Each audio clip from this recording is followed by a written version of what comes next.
Il y a des humiliations qu'on n'oublie jamais.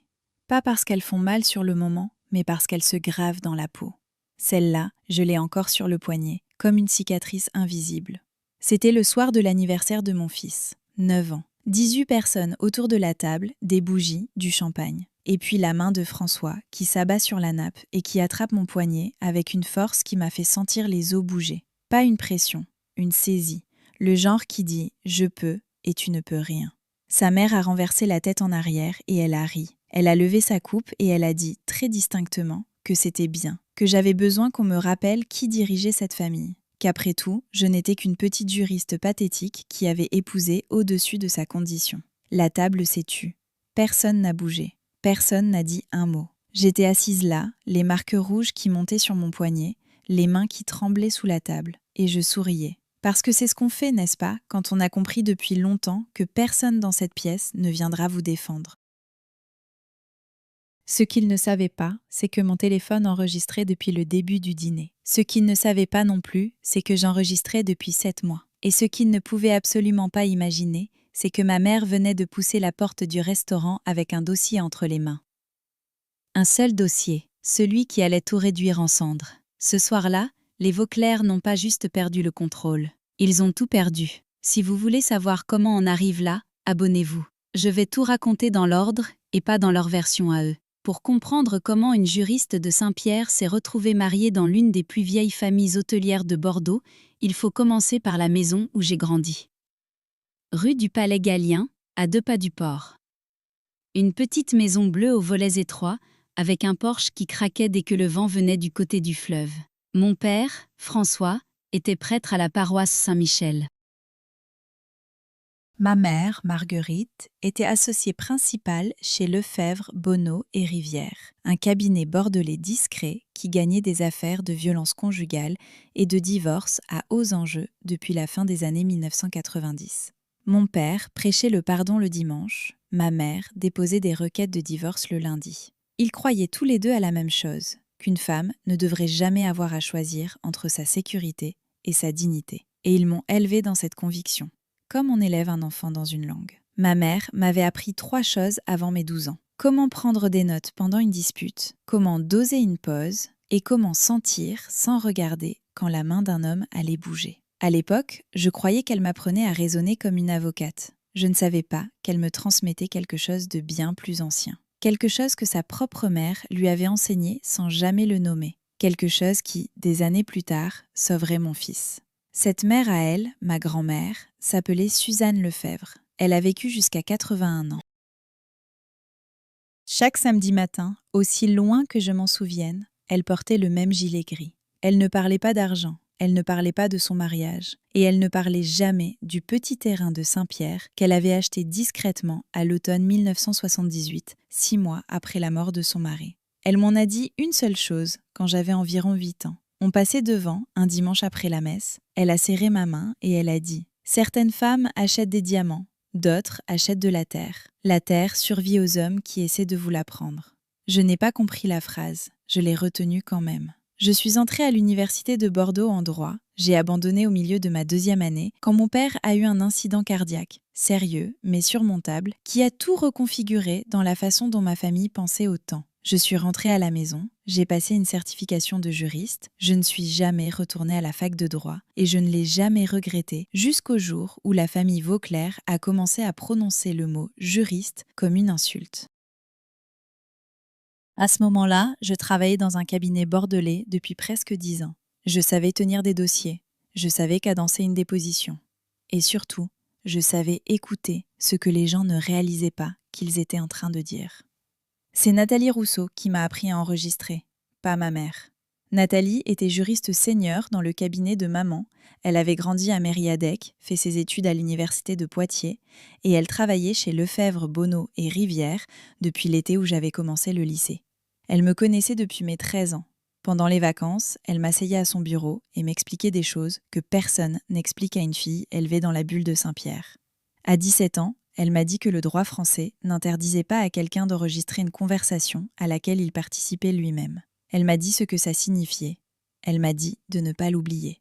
Et puis elle a ajouté que la loi ne serait pas toujours là quand j'en aurais besoin, mais qu'un enregistrement, lui, serait toujours là. Ma mère l'a entendu.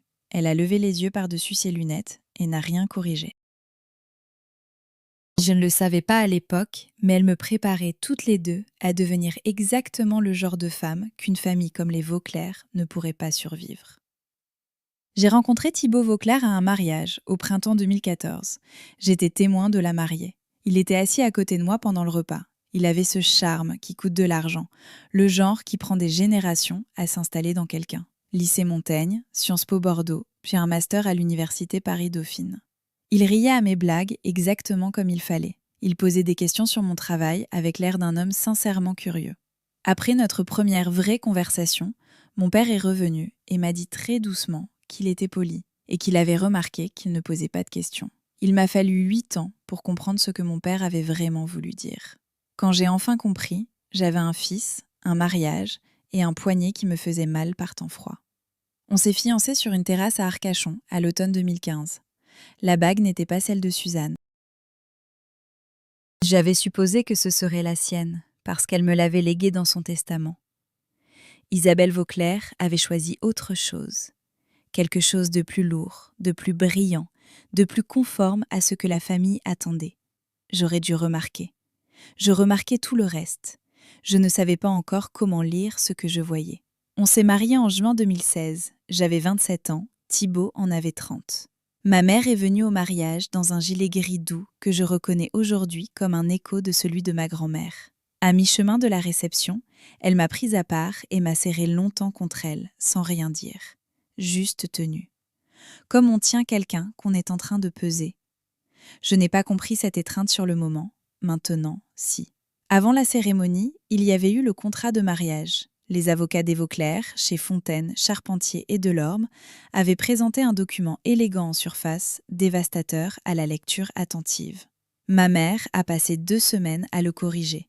Elle n'a pas contesté chaque clause, elle n'en a exigé qu'une seule. Enfouie vers la fin, dans la section sur les biens propres.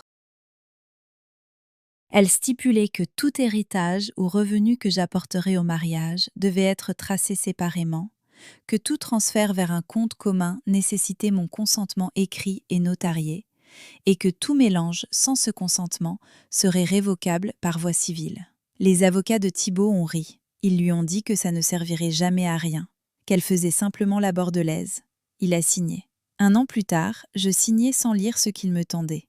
Je ne savais pas encore que je lui avais déjà donné tout ce qu'il lui fallait pour me perdre. On a acheté une maison sur la rue Sainte-Catherine. Acheté, techniquement. La mère de Thibaut lui avait offert l'apport et le titre était à son nom seul. Je n'avais jamais vraiment eu les clés de chez moi. J'avais une copie de ses clés à lui, mon nom m'a jamais figuré sur l'acte. Je me suis dit ce que se disent les femmes dans les belles maisons, que c'était la tradition. Je me suis répété ce qu'on se dit dans les familles comme la sienne, que c'était la tradition, que mon nom sur la porte, ça n'avait pas d'importance symbolique. J'y ai cru assez longtemps pour ne plus y penser. J'ai accouché de Théo un mardi de mars 2017.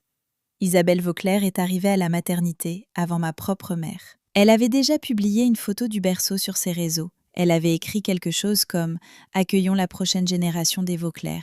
Avant même que j'aie eu le temps d'appeler ma mère pour lui dire qu'elle était grand-mère, quand ma mère est arrivée, elle s'est assise au bord du lit et elle a regardé mon fils, longtemps, sans rien dire. Puis elle a dit simplement qu'il avait mes mains. Elle a tourné la tête vers la fenêtre, elle n'a presque plus rien dit pendant 1 heure. Isabelle, elle, s'est penchée sur Théo et lui a murmuré qu'il ferait de grandes choses, tout comme son papa. Quelque chose de froid m'a traversé le dos, je me suis dit que c'était les analgésiques. Quand Théo a eu 1 an, on m'a demandé, avec ce sourire particulier que les femmes Vauclair réservaient à leurs demandes, de regrouper mon salaire dans un compte joint administré par la mère de Thibaut. On m'a expliqué que c'était pour optimiser la fiscalité. Que la Fondation Vauclair était un véhicule familial, qu'une partie des revenus du foyer y transitait pour des raisons caritatives. On m'a dit de signer là où Thibaut avait mis une croix.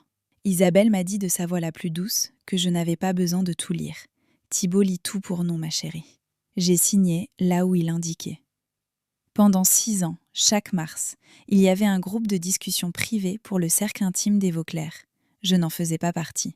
Thibaut me transférait parfois certains messages, soigneusement sélectionnés, sans les emojis.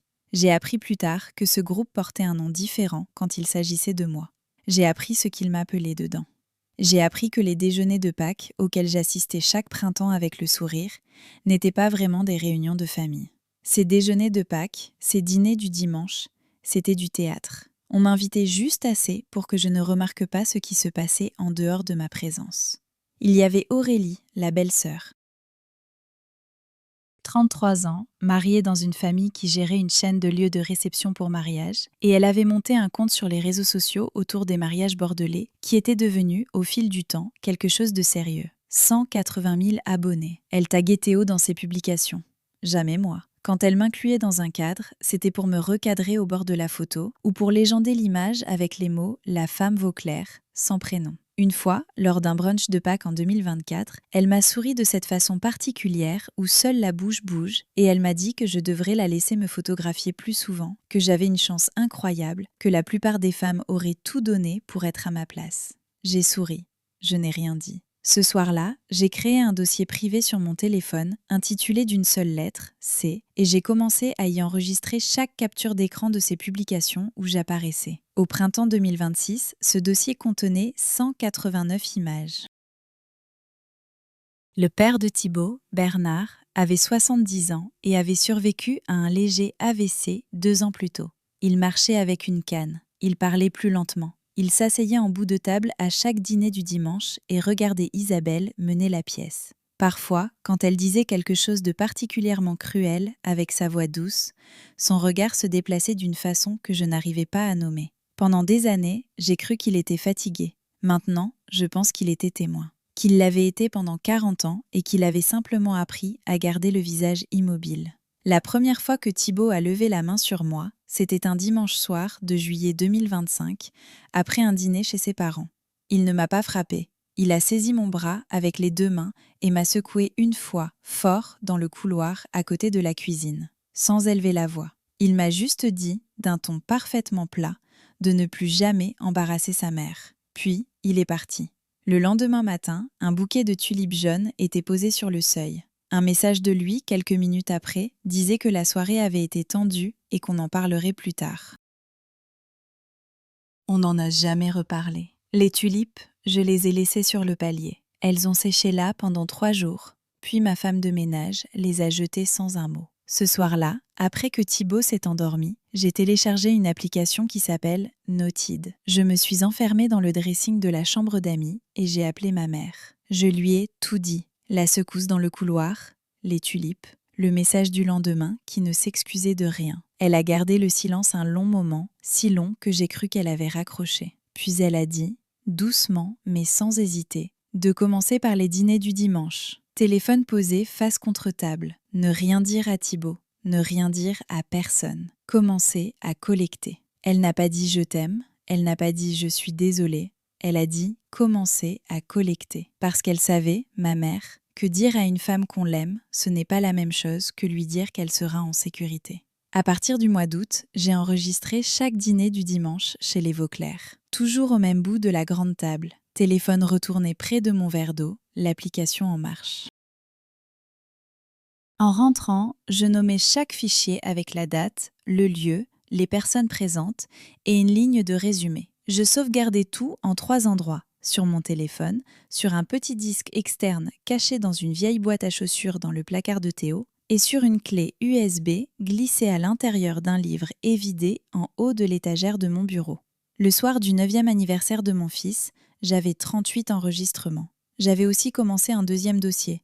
Relevé bancaire, reçu de dons à la Fondation Vauclair, courriel de l'école, formulaire d'assurance. Des documents que je n'avais pas signés, mais qui portaient quelque chose qui ressemblait à ma signature. Trop ronde, trop sage, sans le petit crochet vers le haut que je fais depuis l'adolescence au bout de mon nom. J'avais commencé à photographier ces documents, à croiser les dates, à comprendre que je regardais un schéma dans lequel j'avais payé depuis 6 ans sans le voir. À l'automne 2025, mon père a mené un cycle de prêches dominicaux à la paroisse Saint-Michel sur les alliances foncières de l'Ancien Testament. J'y suis allée un dimanche avec Théo. Du haut de l'autel, mon père a prononcé ces mots avec sa voix douce de prêtre catholique. Une maison bâtie sur une terre volée ne s'effondre pas par la colère de Dieu. Elle tombe parce que la terre, elle, se souvient. Je n'ai pas compris pourquoi cette phrase m'avait traversée comme un frisson. Je me suis dit que c'était le froid des dalles de pierre. Je ne savais pas encore que ma grand-mère attendait depuis 47 ans, presque 48, que quelqu'un dans notre famille ait besoin que cette terre se souvienne. La veille du 9e anniversaire de Théo, je l'ai aidé à enfiler son pyjama au bord de son lit. Il avait été silencieux toute la journée. La semaine des avants, il avait demandé à sa maîtresse ce que voulait dire le mot « manipulation ». La maîtresse m'avait appelé, on n'en avait pas reparlé à la maison. Je boutonnais sa veste de pyjama quand il a levé les yeux vers moi, avec son petit visage grave, et il m'a demandé pourquoi la grand-mère Vauclair parlait toujours comme si je n'étais pas dans la pièce. Je l'ai embrassé sur le front. Je lui ai dit que certains adultes parlent comme ça parce qu'ils ont peur que tu apprennes à vraiment écouter. Il a réfléchi un long moment. Puis il a dit « d'accord » et il a fermé les yeux. Sur le calendrier de la cuisine, j'avais entouré le 2 mai au crayon. Thibaut n'avait jamais demandé pourquoi. Je n'avais pas encore décidé moi-même ce que ça signifiait. Je savais juste que quelque chose allait se produire avant cette date. Ce que je ne savais pas encore, c'est qui allait en être l'auteur. Le temps que Théo ait 9 ans, j'avais arrêté de demander la permission d'exister dans ma propre vie. J'avais aussi arrêté de leur dire quand mon téléphone était allumé. Le dîner d'anniversaire avait lieu au pressoir sur le cours de l'intendance. Isabelle avait choisi le restaurant, le menu, le gâteau au chocolat fondant avec son glaçage blanc qui disait « Joyeux 9e anniversaire Théo », sans notre nom de famille, sans aucune mention qui aurait pu me rattacher à lui. Elle avait aussi établi le plan de table. J'étais placée au bout, à 3 sièges de mon fils, entre Aurélie et Édouard, le cousin de Thibaut. Avant que quiconque s'assoie, j'ai pris mon carton et je l'ai déplacé, vite, à la droite de Théo. Je l'ai fait sans un mot. Isabelle m'a vue depuis l'autre bout de la salle, elle n'a pas souri. Elle n'est pas intervenue non plus, elle a juste enregistré. Rangé quelque part dans cette mémoire à elle qui ne perd rien. Nous étions arrivés à 18h30, 18 personnes autour de la table. La salle de banquet était la 3e en partant du hall, la plus petite, celle sans fenêtre. Thibaut se tenait à l'entrée et serrait des mains comme s'il accueillait des investisseurs. Isabelle portait du bordeaux en soie et une lourde bague en or en forme de serpent. Elle a embrassé l'air à côté de ma joue et elle a dit que j'avais l'air fatiguée, que j'avais oublié de me mettre un peu de couleur. Je n'ai pas répondu. Je me suis assise à côté de Théo. Aurélie a commencé les discours, puis Thibaut s'est levé. Il a levé son verre et il a parlé de sa belle famille, de la femme qui l'a fait tenir. Quelques rires polis ont couru autour de la table. Puis il s'est légèrement tourné vers sa mère et il a dit à maman « La vraie PDG de toute la famille ». Il a ri. Ils ont tous ri. Ils ont bu. Moi, je n'ai pas levé mon verre. Thibaut l'a remarqué. Sa mâchoire s'est crispée. Une fraction de seconde, pas plus. Je doute que quelqu'un d'autre l'ait vu. Moi, oui, parce que ça faisait 1 an que je regardais exactement ce muscle-là. Les plats sont arrivés. Des salades, puis des entrecôtes. À mi-repas, Aurélie a commencé une histoire sur l'été précédent, quand elle m'avait demandé de poser pour un reportage sur les mères qui travaillent à Bordeaux, et que j'avais refusé parce que j'avais une préparation de déposition ce week-end-là. Elle racontait ça comme si j'avais boycotté son propre mariage. Comme Aurélie raconte toujours tout, une main sur sa flûte de champagne, l'autre inclinant son téléphone pour filmer. Elle a conclu en disant que bien sûr, pour notre Camille, le travail passe toujours en premier, même au cabinet, même un samedi. La table a ri avec elle. J'ai dit très calmement qu'Aurélie se trompait, que j'avais une déposition le lundi matin suivant, que je le lui avais dit en février. Aurélie a ouvert la bouche. Thibaut a abattu sa main sur la table si fort que les couverts ont sauté. La flamme de la bougie a vacillé. Sa main s'est refermée sur mon poignet avec une force que je n'avais jamais sentie en 3 ans de mariage. Les os ont bougé sous ses doigts. Les bagues se sont écrasées les unes contre les autres. Je n'ai pas reculé. Je n'ai pas crié. Je ne l'ai même pas regardé différemment. Il a dit, très bas, qu'elle devait me laisser finir. Isabelle a renversé la tête en arrière et elle a ri. Elle a levé sa coupe. La lueur de la bougie a attrapé l'or de sa bague. Et elle a dit, assez fort pour que tout le monde entende, que c'était bien, que j'avais besoin qu'on me rappelle qui dirigeait cette famille. Que je n'étais qu'une petite juriste pathétique qui avait épousé au-dessus de sa condition. Le silence est tombé d'un coup. 18 membres des familles Beauchemin et Vauclair ont entendu. Pas un n'a ouvert la bouche. Ni Édouard, ni les cousins, ni l'oncle venu d'Arcachon, ni les femmes, ni les maris, ni ma marraine en art floral depuis 2 ans. Le silence s'est posé sur la table, comme un plat qu'on n'avait pas commandé. Mon poignet brûlait. Les marques rouges apparaissaient déjà sous ses doigts. 4 formes distinctes sur ma peau. Je n'ai pas pleuré. Je n'ai pas retiré mon bras. Je l'ai laissé tenir. Je les ai laissés voir. Et puis Théo s'est levé, sans un mot, sans regarder son père. Il a fait le tour de la table, contourné la chaise d'Aurélie, celle d'Édouard, le présentoir à gâteau. Il est venu s'asseoir à ma gauche. Et il a glissé sa petite main sous la table pour poser sa pomme sur la mienne, comme il l'avait fait des dizaines de dimanches quand il sentait l'air changer. Sauf que cette fois, c'était devant tout le monde. Cette fois, sa mâchoire était serrée. Et cette fois, il a regardé sa grand-mère. Elle a arrêté de rire. J'ai pris ma serviette de l'autre main. Je l'ai pliée 1 fois, 2 fois. Je l'ai gardée dans mes pommes sans la lâcher. Je ne l'ai jamais lâchée, même dans mon souvenir. Thibaut a relâché mon poignet quelques instants plus tard. Il n'a pas dit un mot. Il a toussé, a dit quelque chose sur le dessert.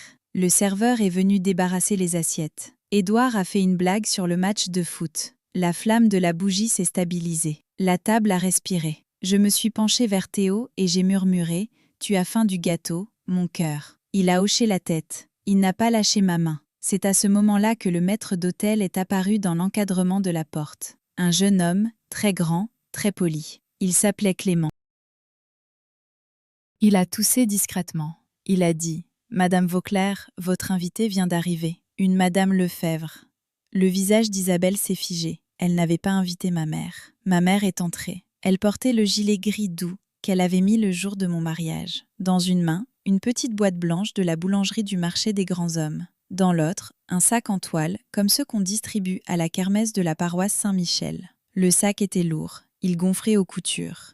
Je n'ai pas su tout de suite ce qu'il contenait. Elle n'a regardé ni Isabelle, ni Thibaut. Elle a traversé toute la salle sans un mot, a posé la boîte sur la table des desserts et s'est assise sur la chaise à côté de Théo, celle qui était restée vide depuis le début. Elle a posé la main dans son dos. Elle a dit « Bonjour mon grand, parle-moi des bougies ». Théo a levé les yeux vers elle et il a souri, pour la première fois depuis 1 heure. Il lui a expliqué très sérieusement qu'il voulait 9 bougies, même si on lui en avait prévu une seule grande. Ma mère a répondu qu'il avait raison. 9, c'est le bon chiffre. 1 pour chaque année où tu en as valu la peine. Elle n'a pas regardé mon poignet, elle n'en avait pas besoin. Elle avait déjà compté. En face, Isabelle a ouvert la bouche, l'a refermée. Puis elle a souri, ce sourire en porcelaine qu'elle réservait aux gens qu'elle voulait neutraliser, et elle a dit « Marguerite, je ne savais pas que tu nous rejoignais ». Ma mère a levé les yeux. Elle a dit posément qu'elle était dans le quartier. Elle voulait voir les bougies. C'était le ton qu'elle utilisait dans les prétoires quand le verdict était déjà rendu. C'était le ton d'une femme qui savait qu'elle avait le temps. Isabelle ne l'avait pas compris. Thibaut non plus. Ils avaient passé 6 ans à confondre les femmes discrètes avec les femmes inoffensives. Le reste du dîner s'est écoulé dans une sorte de silence suspendu. Ma mère a parlé avec Théo. Pas une seule fois elle n'a adressé la parole à Thibaut. Et elle n'a pas regardé directement la marque sur mon bras, cette empreinte violacée qu'il avait laissée là comme si c'était normal. Isabelle a essayé 2 fois de reprendre la main sur la conversation, de ramener les anecdotes de sa propre grand-mère, son charme habituel. Ma mère a répondu poliment à chaque fois, sans jamais vraiment entrer dans le jeu. Le gâteau au chocolat fondant est arrivé. Théo a soufflé ses bougies. Aurélie a filmé. J'ai aidé mon fils à couper les parts. Thibaut restait là, une main sur son verre d'Armagnac, l'autre qui tapotait la table en cadence, régulier, mécanique, comme quelqu'un qui attend que ça passe. Quand le dîner s'est terminé et que la famille a commencé à se disperser vers le hall, je me suis excusée. J'ai trouvé les toilettes du restaurant, je me suis arrêtée devant le lavabo, j'ai relevé la manche de ma robe, j'ai regardé mon bras. Les 4 marques avaient viré du rouge au violet prune. J'ai sorti mon téléphone, j'ai activé les services de localisation. J'ai pris 11 photos de mon poignet sous des angles différents, chacune avec l'horodatage visible dans le coin. Puis, je les ai toutes envoyées à ma mère. Puis, à une 2e adresse mail que j'avais créée juste pour ça. Je suis retournée dans le hall. Ma mère était déjà là, debout, à côté de Théo, la main posée sur son épaule. Elle s'est tournée vers moi et elle a dit doucement qu'elle nous ramènerait tous les 2 ce soir, que Thibaut pouvait prendre sa voiture. J'ai juste hoché la tête. Thibaut n'a pas protesté. Il n'a même pas regardé ma mère quand elle l'a dit. Il fixait le sol. Dans la voiture, Théo s'est assoupi à l'arrière, presque aussitôt. Ma mère s'est arrêtée à un feu rouge sur le cours du chapeau rouge, et elle a laissé sortir un long souffle lent, celui qu'elle avait retenu pendant tout le repas, j'en suis certaine. Elle n'a pas parlé de mon bras, elle n'a pas parlé du rire. Elle a juste tendu la main par-dessus la console et l'a posée très doucement sur la mienne. Elle a dit « Demain matin, tu viens à la maison, toi seule. On a des choses à regarder ensemble. » J'ai hoché la tête. Le feu est passé au vert. À mi-chemin, elle a ajouté une seule chose. Elle a dit « Je suis tellement fière de toi, ma chérie. De vous deux. » C'était tout. Elle n'était pas arrivée à ce dîner par hasard. On l'avait appelée. Ce soir-là, à 5 minutes avant 19h, Nathalie Rousseau avait reçu un SMS du barman du pressoir sur le cours de l'intendance. Un homme qu'elle connaissait depuis la chorale de l'église en 1994. Un seul message. La fille de Marguerite vient de changer son plan de table. Son mari en est à son 3e Armagnac en 12 minutes. Nathalie avait appelé ma mère. Ma mère se trouvait au Cercle de Voile de Bordeaux, à 3 rue de là, en train de finir un café avec une ancienne magistrate fédérale, Françoise Dumas, qui avait siégé aux côtés de mon grand-père à l'ordre des avocats du barreau de Bordeaux dans les années 80. Ma mère s'était levée. Elle avait dit au revoir. Elle était montée dans sa Peugeot. Elle s'était arrêtée à la boulangerie du marché des grands hommes pour une petite boîte blanche dont elle n'avait pas besoin. Elle avait parcouru les 8 rues jusqu'au pressoir. Elle s'était garée. Elle était entrée dans le hall et avant de pousser la porte de la salle, elle avait posé 3 questions à Clément. Est-ce qu'il y a des caméras dans la salle principale? Oui, madame. Le responsable est là ce soir? Oui, madame. À quelle heure la table Vauclair est arrivée? À 18h22, madame.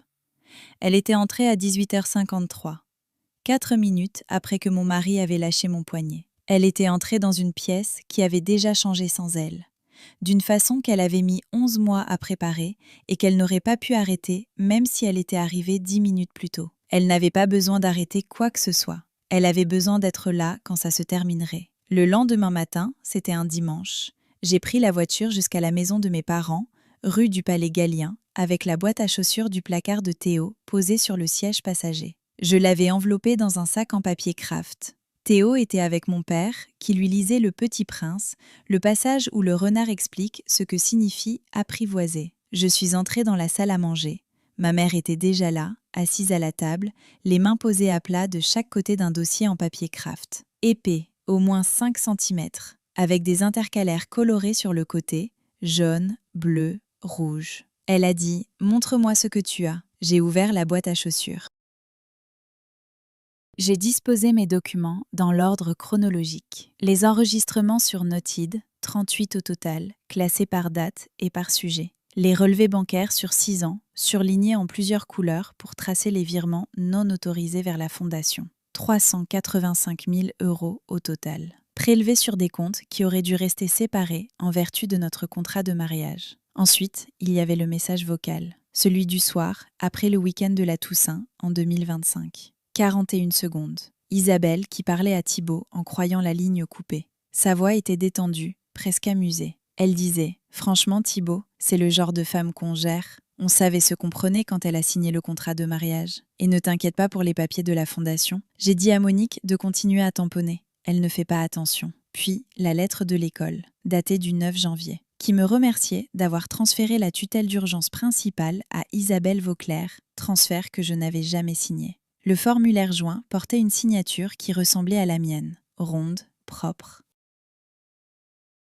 Mais sans le petit crochet vers le haut que je fais toujours à la fin. Ma mère a regardé chaque pièce. Elle n'a pas dit un mot pendant presque 40 minutes. Puis elle a ouvert son propre dossier. Il était plus épais que le mien. Elle travaillait seule depuis 11 mois. Le premier document était une photo que j'avais envoyée par erreur dans le groupe de discussion interne de la famille Vauclair en juin 2025. Thibaut m'avait ajouté au groupe pendant 2 jours pour coordonner un événement familial et n'avait jamais pensé à m'en retirer. J'avais voulu envoyer à ma mère une photo de Théo avec sa toque de fin de primaire. L'angle avait capturé autre chose, mon coude gauche, et ce qu'il y avait juste derrière. Sur la photo, on voyait mon coude gauche, avec un hématome circulaire, reste de l'incident du couloir en juillet. La photo avait été prise 3 semaines après, et la marque était encore là. Aurélie l'avait transférée à ma mère avec un emoji souriant et ces mots « Oups, ma chérie ». Elle pensait à une erreur d'envoi. Ma mère, elle, n'avait pas souri. Elle avait imprimé la photo. Elle l'avait placée en première page d'un dossier dont elle ne m'avait jamais parlé. Les pages suivantes documentaient des schémas. 3 appels téléphoniques enregistrés, légaux, parce que réalisés en Gironde avec ma mère comme partie, entre Isabelle et elle. Des appels où Isabelle avait téléphoné pour discuter de mon état émotionnel et avait prononcé des phrases que ma mère avait retranscrites mot pour mot. Il y avait une chronologie des tactiques d'isolement, des captures d'écran des comptes de réseaux sociaux d'Aurélie, classés par mois, montrant comment j'avais été progressivement effacée, mal nommée, exclue des photos de famille. Un résumé financier qui correspondait, presque ligne par ligne, au relevé bancaire que j'avais apporté. Et au dos du dossier, dans une pochette plastique transparente, une copie originale de mon contrat de mariage.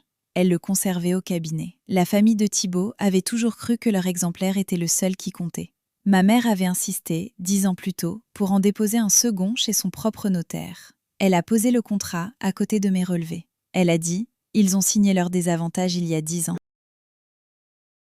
Ils n'ont simplement jamais relu ce qu'ils avaient signé. » J'ai demandé pourquoi elle ne m'avait rien dit. Elle a levé les yeux. Ses yeux étaient très fatigués. Elle a dit « Parce que je voulais que tu termines ce que tu avais commencé. Tu avais besoin de savoir que tu en étais capable. Si je t'avais retiré ça, tu aurais passé le reste de ta vie à te demander si tu avais été faible. Maintenant, tu passeras le reste de ta vie à savoir ce que tu es vraiment. » Elle a refermé le dossier. Elle a dit « Nous n'allons rien déposer pour l'instant. » J'ai demandé qui était Monique. Marguerite a expliqué « Monique était l'assistante personnelle d'Isabelle à la fondation depuis des années. » Nathalie avait passé des appels polis. Monique allait se souvenir de beaucoup de choses quand les bonnes personnes poseraient les bonnes questions. Cet après-midi-là, mon père est entré dans la salle à manger. Il tenait un petit carnet relié en cuir brun souple. Il l'a posé entre nous sans rien dire d'abord. Puis il a dit « Ta grand-mère me l'a donné il y a 17 ans, 2 ans avant sa mort. Elle m'a dit de le garder jusqu'au jour où quelqu'un dans cette famille en aurait besoin. Je ne l'ai jamais ouvert. » Je crois que ce jour est arrivé. On l'a ouvert ensemble. La première page était écrite de la main soigneuse de ma grand-mère. Juste une ligne. Le terrain de maman, ne jamais vendre. En dessous, un petit dessin au crayon, une esquisse d'une parcelle carrée, rue Saint-Pierre. Une adresse, une date. Et des notes dans la marge sur un bail amphithéotique et un locataire. Ma mère a regardé ce plan un long moment sans parler. Puis elle a pris son téléphone et appelé Nathalie. Elle lui a dit d'être au service de la conservation des hypothèques de la Gironde le lendemain matin à 9 h. Elle lui a demandé de tirer tous les actes et tous les baux enregistrés pour cette parcelle. Elle a lu l'adresse, elle a raccroché, silence. Puis elle a dit « François, est-ce que ta mère t'a jamais dit ce qu'elle avait fait avec l'argent de l'assurance après la mort de ton père ?» Mon père a réfléchi. Il a dit qu'elle lui avait parlé d'un terrain, qu'elle avait dit que c'était pour se protéger. Il avait cru qu'elle voulait se couvrir contre l'inflation. Ma mère a hoché la tête lentement. Elle a dit « C'est exactement ça. » Elle n'a juste pas précisé contre quoi. Le lendemain matin, Nathalie et moi sommes arrivés au service de la conservation des hypothèques de la Gironde à 9 h 15. Nathalie connaissait une agente au 3e guichet, une femme prénommée Ghislaine qui travaillait là depuis avant que Nathalie n'entre au cabinet. Nathalie a demandé l'index des actes de novembre 1978, parcelle rue Saint-Pierre. Ghislaine a sorti le registre. Un grand volume relié, lourd, qui sentait le vieux papier et le temps. Nathalie a tourné les pages lentement et puis elle s'est arrêtée. Elle a dit tout doucement « Oh là, oh ma chérie ». L'acte avait été enregistré en novembre 1978. Cédant, la succession d'Henri Lefebvre, mon grand-père, mort 7 mois plus tôt.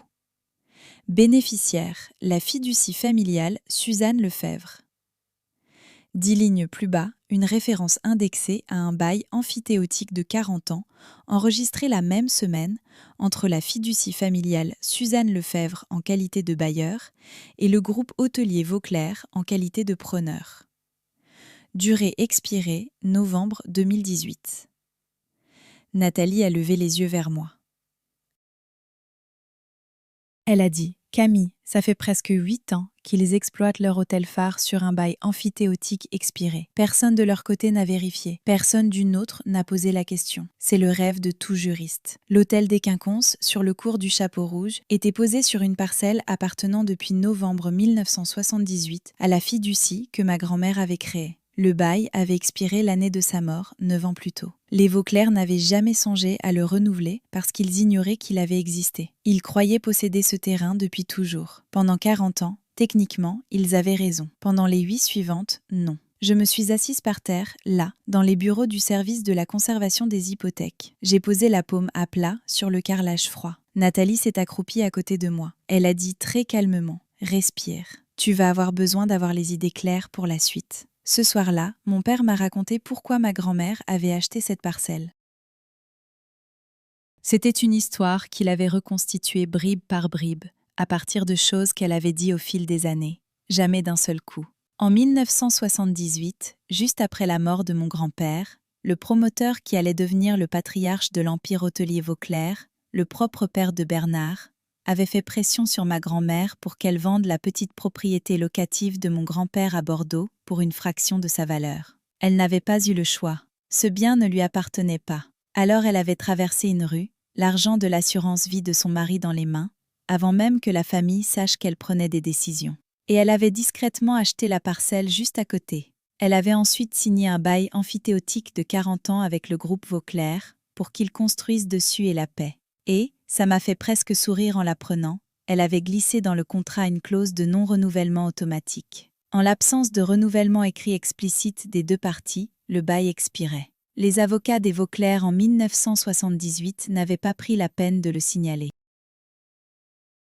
Ils étaient certains que dans 50 ans, les gens auraient oublié ce qui s'était passé. L'année avant sa mort, elle avait dit à mon père « Certaines terres attendent la bonne raison de revenir. » Elle n'avait jamais nommé la raison. Elle attendait l'une d'entre nous. Ma mère était assise à la table de la salle à manger. Devant elle, le contrat de mariage, l'acte de propriété, mes enregistrements, ses dossiers. Elle a pris son stylo, elle m'a regardée et elle a dit « Maintenant, on leur laisse la chance de faire leur prochaine erreur. » Ils l'ont faite le mardi matin. Un email de l'école privée Saint-Joseph. Le statut de tuteur d'urgence principal avait été officiellement transféré à Isabelle Vauclair, avec effet le lendemain de l'anniversaire de Théo. L'école avait supposé que le formulaire était autorisé. J'ai appelé la directrice. Je lui ai demandé de m'envoyer une copie du formulaire signé. La signature était, encore une fois, presque la mienne. Trop ronde, trop appliquée, sans le crochet vers le haut que je fais toujours. Quelqu'un avait vraiment étudié mon écriture. Ça m'a glacé plus que tout le reste. Ce soir-là, Aurélie a publié une story sur son compte. Une photo de Noël dernier, Isabelle tenant Théo dans les bras. La légende disait « Quand la vraie famille prend les choses en main ». Elle avait tagué la boutique qui avait fait le manteau d'Isabelle. Elle ne m'avait pas tagué. La story a atteint 19 000 vues en 4 heures. Une cousine d'Aurélie, une femme qui m'avait toujours souri lors des mariages depuis 10 ans et n'avait jamais pris ma défense à aucun dîner de famille, m'a envoyé une capture d'écran d'un message privé qu'Aurélie lui avait envoyé ce soir-là. Le message disait « Elle va partir. Maman prépare Théo. Ne dis rien pour l'instant. » J'ai transféré la capture à ma mère. Ma mère l'a transférée à Nathalie. Nathalie a dit au téléphone, très sèchement, « Elle vient de dater sa propre déposition. » Le jeudi, une lettre est arrivée. Sur un épais papier crème avec le filigrane de Fontaine, Charpentier et Delorme. Objet, notification précontentieuse, conservation des actifs. Le cabinet représentait la famille Vauclair en matière de protection familiale et, dans l'éventualité où je tenterais de soustraire l'enfant mineur du domicile conjugal ou de retirer des actifs des comptes joints, le cabinet était prêt à agir promptement au nom de son client, compte tenu des preuves d'instabilité maternelle. Il n'était pas précisé en quoi consistaient ces preuves. Inutile de le préciser. C'était une menace, habillée en papier crème. Ma mère l'a lue. Elle l'a posée sur la table. Elle a dit « Ils m'ont montré tout leur jeu. On attend samedi. » Le vendredi matin, Isabelle est arrivée rue Sainte-Catherine avec une boîte Cartier et le sourire qui restait de Thibaut. Elle a posé la boîte sur le comptoir de la cuisine. Pour Théo, de la part de sa grand-mère. On n'a pas voulu la porter au dîner à cause des autres cadeaux. Je voulais le lui donner en privé. Elle m'a souri, avec les dents et les yeux en même temps. Elle a ajouté Vous devriez venir au brunch du 2 mai, chérie. Ça va être mémorable. J'ai dit que j'y serais. Elle a hoché la tête. Elle est partie. Je n'ai pas ouvert la boîte. Je l'ai glissée au fond du placard à linge. Elle était encore là une semaine plus tard, quand tout ça n'avait plus rien à voir avec Cartier. Le brunch du 50e anniversaire du groupe hôtelier Vauclair s'est tenu à l'hôtel des Quinconces, sur le cours du Chapeau Rouge, un samedi matin, le 2 mai. 200 invités. Des membres du barreau de Bordeaux, 3 directeurs de propriété du groupe, 2 élus, le chef de cabinet du maire, une chroniqueuse mondaine de Sud-Ouest, un photographe. La salle de bal était habillée de pivoine blanche. Il y avait un pupitre, un microphone, et derrière, un diaporama prêt à se lancer, intitulé « 50 ans d'excellence Vauclair ». Je suis arrivée avec ma mère et Nathalie à 11h-5. Moi, en robe marine simple, le bracelet en or de ma grand-mère au poignet gauche. Le même poignet où les bleus avaient été là quelques semaines plus tôt. Ils étaient jeunes maintenant, presque effacés. Ma mère portait son gilet gris doux.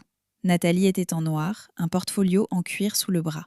Et ma mère, elle, avait son tote de la kermesse de la paroisse Saint-Michel et une petite boîte blanche de la boulangerie du marché des grands hommes. Exactement la même forme que celle qu'elle avait portée au pressoir sur le cours de l'intendance 7 semaines plus tôt. Pas la même boîte, le même genre. C'était voulu. On a enregistré nos noms à l'entrée. Isabelle nous a vus de l'autre côté de la salle. Son sourire a vacillé une fraction de seconde, puis elle s'est ressaisie et a traversé la pièce vers nous. Elle a dit à ma mère « Marguerite, je ne savais pas que vous étiez sur la liste d'invités ?» Ma mère a souri très poliment et a répondu qu'elle n'y était pas, qu'elle était au programme. Isabelle a cligné des yeux et dit que ce n'était pas exact. Ma mère a simplement répondu que ça le serait dans une vingtaine de minutes. Et elle est passée devant Isabelle pour prendre sa place à la table 3, près de l'estrade. Nathalie s'est assise à côté d'elle, moi, à côté de Nathalie. Ma mère a posé le tote sur la chaise libre, la boîte blanche sur la table, le dossier beige par-dessus. Elle a croisé les mains, elle a attendu. Thibaut était au bar. Il m'a vu. Il ne s'est pas approché. Aurélie filmait. Bernard était déjà assis dans son fauteuil roulant, près de l'estrade. Nos regards se sont croisés à travers la salle. Il n'a pas détourné les yeux. Il y avait quelque chose sur son visage, quelque chose que j'avais seulement entrevu par éclair le dimanche soir et qui maintenant apparaissait en plein jour. Il m'a fait un signe de tête, un seul, mesuré. Je lui ai répondu de la même façon. À 11h14, Isabelle s'est avancée vers le pupitre. Elle a lissé sa robe, elle a tapoté le micro. La salle s'est tue. Et elle a dit, de sa voix la plus dorée, « Il y a 50 ans, le père de mon mari se tenait sur cette terre et rêvait de quelque chose qui le dépassait. Il rêvait d'un empire hôtelier à Bordeaux, bâti sur la famille, la tradition, l'excellence. » Elle a marqué une pause. Les applaudissements ont suivi, ponctuels, bien élevés. Elle a repris. Ce rêve est devenu 14 hôtels, une fondation, et le nom le plus respecté de la Gironde. Les applaudissements ont enflé. Ma mère s'est levée. Elle était petite, les cheveux gris, pas de maquillage. Elle n'a pas élevé la voix. Elle a simplement marché vers le devant de la salle, s'est arrêtée à quelques pas du pupitre, bien visible du photographe de presse. Elle a posé le dossier beige sur le bord de la grande table d'honneur. La boîte de la boulangerie à côté. Et par-dessus le dossier, une feuille unique, une copie d'un acte portant le sceau officiel du service de la conservation des hypothèques de la Gironde.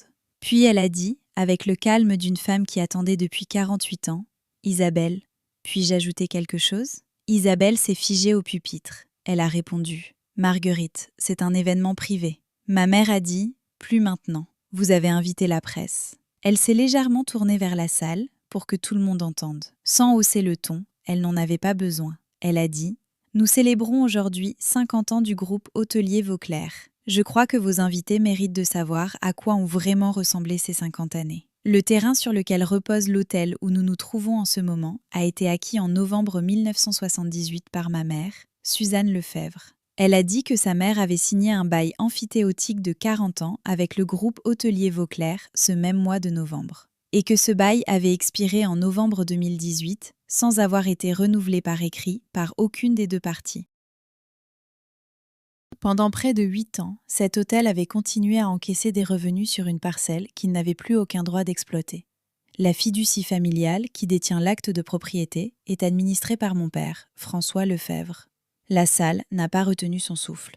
Elle n'a pas crié. Elle a fait ce que font les salles quand quelque chose d'irréversible vient de se produire. Elle s'est rétrécie. Les pivoines blanches sur la table d'honneur semblaient trop blanches, tout à coup, trop propres pour ce qui se passait. Gérard Fontaine, l'associé principal de Fontaine, Charpentier et Delorme, s'est levé de la table 2. Doucement, presque en confidence, il a dit à ma mère qu'il était le conseil d'Isabelle. Ma mère a répondu qu'elle le savait très bien.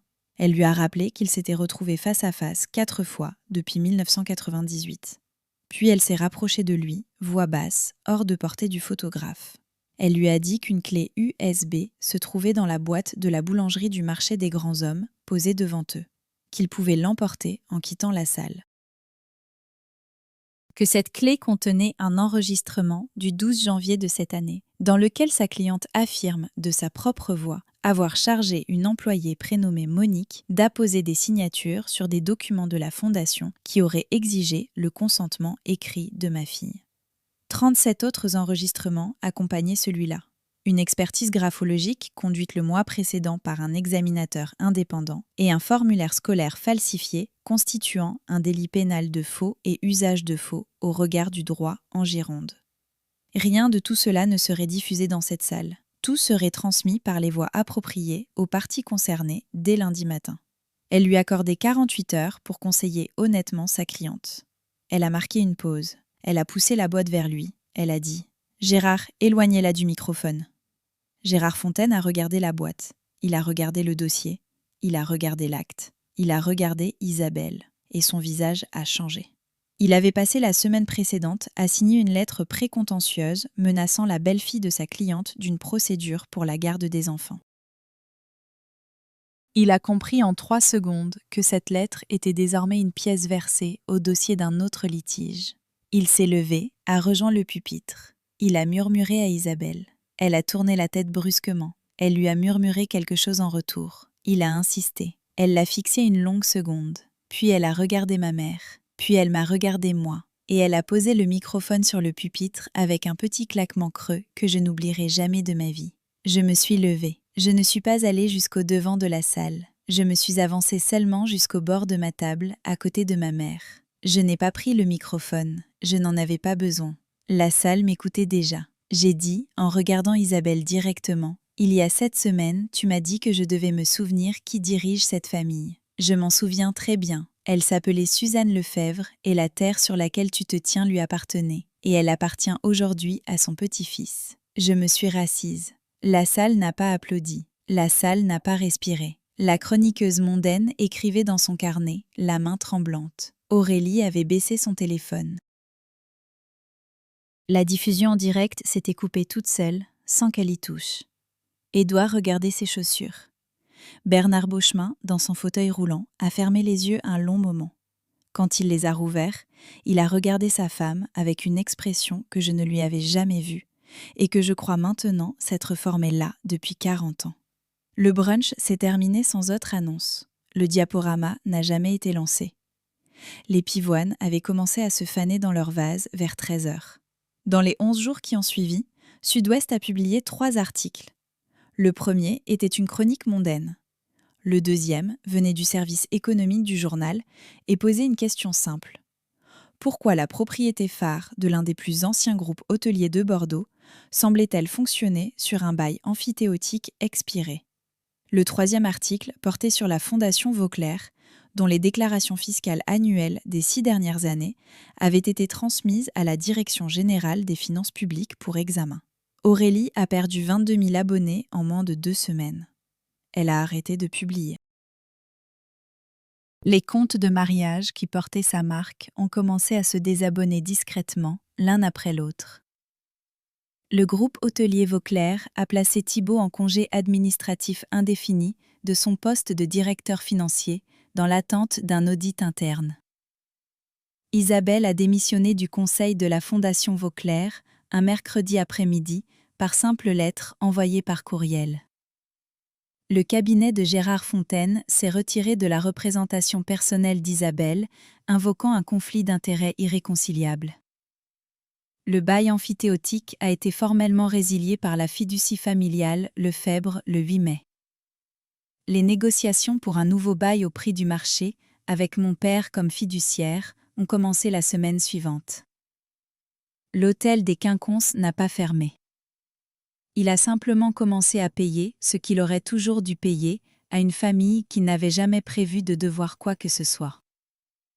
Le 4 mai, une ordonnance de protection en référé a été déposée contre Thibault et accordée par un juge aux affaires familiales le jour même, dans l'après-midi. Le 9 mai, l'école m'a officiellement rétablie comme tutrice principale et unique contact d'urgence pour Théo. Le 12 mai, une audience provisoire a attribué la garde physique exclusive de Théo à moi, avec des droits de visite surveillés pour son père, en attendant l'audience définitive prévue plus tard dans l'été. Bernard Vauclair a appelé mon père un mardi soir. Ils ont parlé pendant 14 minutes. Je ne sais pas tout ce qui s'est dit, mon père ne me l'a pas raconté et je n'ai pas demandé. Je sais seulement que 2 jours plus tard, Bernard lui a envoyé une lettre manuscrite que mon père garde dans le tiroir de son bureau à la paroisse Saint-Michel. Il ne me l'a pas montré. Mais il m'a dit ce qu'il pensait que ma grand-mère aurait voulu que je sache. Que certains hommes passent 40 ans à avoir peur de leurs femmes, et que certains d'entre eux, vers la fin, se souviennent qu'ils ont été des garçons avant d'être des maris. J'ai quitté la maison de la rue Sainte-Catherine le 2e dimanche de mai. Thibault n'a pas contesté. Il n'aurait pas pu. La maison était la sienne. Elle l'avait toujours été. J'ai pris les vêtements de Théo, ses livres, son petit dinosaure vert et la photo de ma grand-mère qui était posée sur sa commode depuis ses 4 ans. J'ai laissé tout le reste. J'ai fermé la porte derrière moi. Je ne me suis pas retournée. Je n'avais jamais regardé cette maison comme on regarde un endroit où l'on se sent chez soi. J'ai conduit jusqu'à la rue du Palais Gallien. Ma mère était sur le perron. Mon père était à l'intérieur, il finissait un pot-au-feu.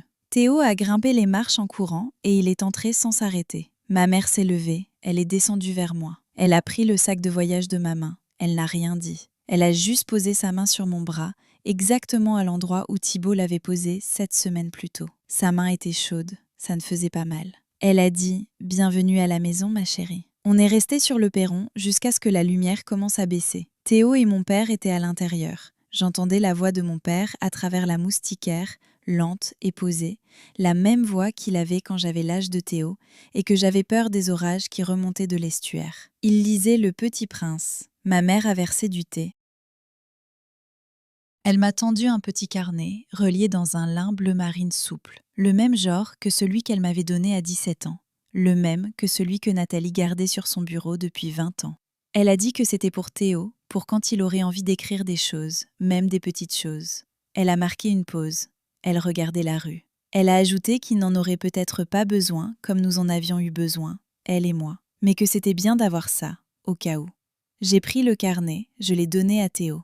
Il l'a ouvert. Il a regardé la première page blanche un long moment. Puis il a pris son crayon, il a écrit, avec les lettres appliquées et légèrement penchées d'un enfant de 9 ans. « Aujourd'hui, c'est samedi. Ma maman est courageuse. » Puis il a refermé le carnet. Il l'a posé sur la table à côté de lui et il est retourné à son livre, comme si de rien n'était. Mon père a allumé la lumière de la terrasse à 19h48. Les lampadaires de la rue du Palais Gallien s'allumaient un par un, comme il l'avait fait chaque soir de mon enfance. J'étais assise dehors avec ma mère. Elle n'a rien dit pendant longtemps. Puis, très doucement, elle a murmuré qu'elle se demandait si j'avais toujours su. J'ai répondu que j'avais toujours espéré.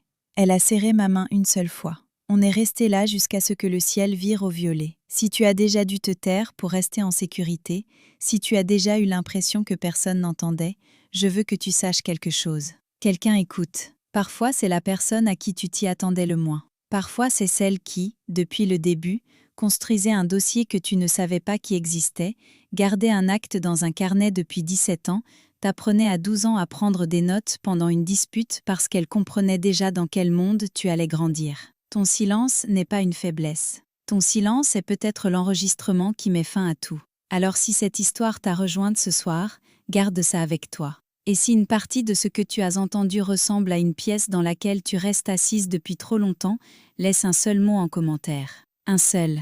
Je saurai ce qu'il veut dire.